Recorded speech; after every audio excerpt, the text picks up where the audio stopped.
what emerged was a patchwork that diverged sharply across the country. In Florida, a new set of ballot initiative meant to satisfy DeSantis' concerns, such as banning public smoking and banning marketing towards children, has been proposed.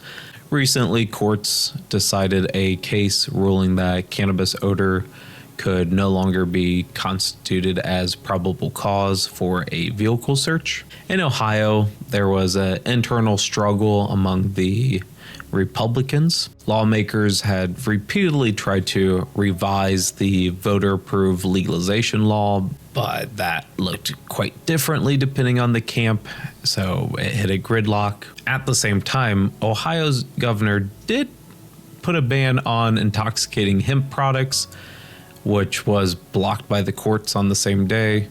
However, there were some new regulations that would eventually pass, adding taxes and potency caps. Texas has underwent some very confusing. Recently, legislators introduced many bills, some aimed at expanding the medical program, others sought to ban all products, including hemp-derived products.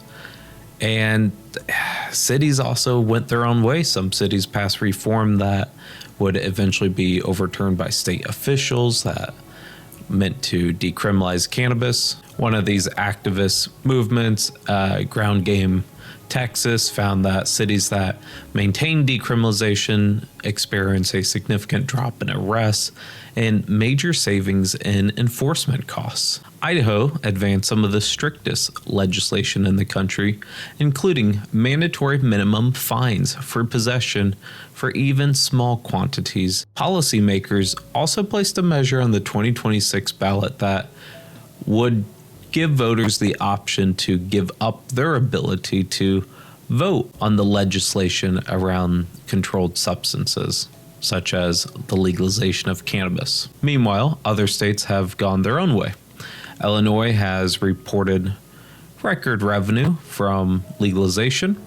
Maryland has recently raised taxes on commercial products. Delaware has opened its first adult use sales. Minnesota has launched retail sales on non-tribal land. Though in Virginia, there remains a bit of a gridlock between the legislature and the governor. Governor keeps vetoing the commercial use bill, so it's legal, but you can't buy it legally. The national map is not trending uniformly towards legalization.